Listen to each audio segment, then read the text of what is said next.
নমস্কাৰ। যিসকল মানুহ চাহপাতৰ খেতিৰ লগত জড়িত তেওঁলোকে ভালকৈ চিনি পাব। এইটো এটা বেমাৰ, এইটো বেমাৰ নহয়, একচুৱেলি পোক হয় এটা, যি গছজোপা একদম বহুত বেয়াকৈ খাই পেলাই আছোঁ, এনেকুৱাকৈ খাই পেলাই। এই পোকটোৰ নামটো কোনোবাই ক'ব পাৰিব নেকি বাৰু? এইটো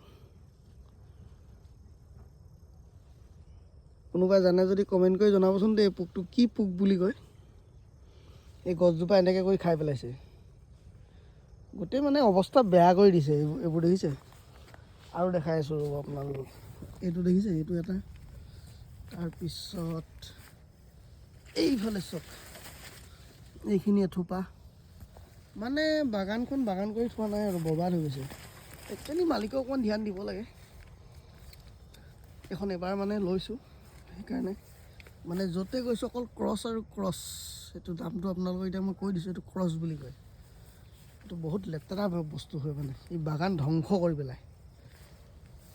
আৰু কিবা এইবোৰ চাওক, এখন বাগানৰ অৱস্থা, এখন বাগান বোলে কি ক'ম আৰু, মানে